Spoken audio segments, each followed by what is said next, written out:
I contacted her, I'm sure, late April and asked her if she needed a place to stay. And I asked her specifically because a couple of years prior, we discussed rooming together because my mom has been married for years, but living back and forth. So it was like a future thing. So now the future is here. And I went to Kentucky for 7 weeks, approximately. Okay. And I rented my car out for that whole time. Why not rent my room out? Rented my room out. Okay, so you were looking for someone to rent a room for short term?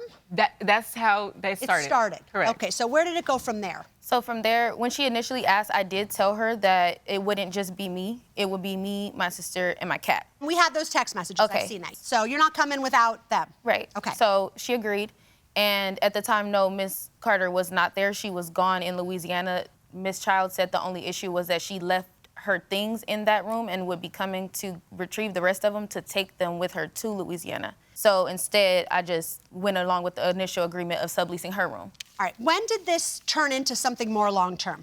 It turned into something long-term within 1 month. She showed us Miss Carter's room, letting us know that this will be the room that you rent if you do decide to roommate with me. If you like the house, we'll figure that out. All right, So hold on, let me stop you there. So what I saw when I was looking through the text messages, there's a bunch of going back and forth. I didn't know you were bringing a cat. Yes, you did. Oh, there's a new development. My mom isn't leaving yet. And you say the bigger issue now is the stability. Correct. Because I told her that if the roommating was something that she was going or willing to do, then I was going to close out my storage because I had things in the storage from my previous apartment, and she agreed. All right, so why are we bringing folks into this type of unstable situation? At that point, she hadn't cut off her lease. At that point, she didn't cut off her storage. There was no intent on May 8th, no confirmation on May 8th that she would be saying. It was like, you vibe out the house, fill it out. If you like it, cool, we'll move forward. Okay. Sometime in June, you were asked to leave the house for a week while you were supposed to be there. Okay, So what happened? She had already collected the money from me for me to stay there for the 7 weeks that she was going to be gone. Yeah.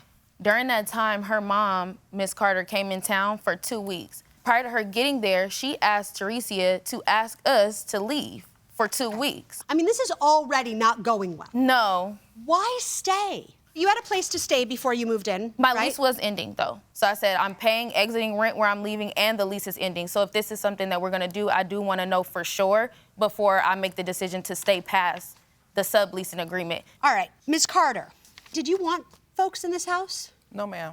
So why allow this to happen? Because she asked me. And I know that it's kind of difficult by herself, paying the utilities, paying the rent. Your daughter, so you were doing this in order to help her make some money? Correct. To Okay. help her, help me maintain my property. Okay. I married, but I was still working here until I retired. So I Okay. would go back and forth. I retired 2 years ago. So I would go back and forth, enjoy both homes. So then when she said they were going to be there when we came to move, I thought they were only house sitting.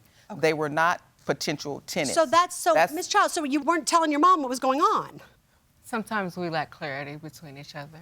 I don't think it was lacking clarity. I think you didn't tell your mom exactly what was going on. She may have mentioned, I want a roommate or something. I don't know. But I would not have put anyone in my master room. Okay, so you were there in the month of August, is that correct? Yes. I knew they were staying. I came and cleaned the living room area, the den area, All right, well, and the backyard. Okay. So since you raised the issue of cleaning, one of the issues that I think is not in dispute is that there was a huge mold problem in the house. Is that correct? Yes. And do you agree? In one bedroom.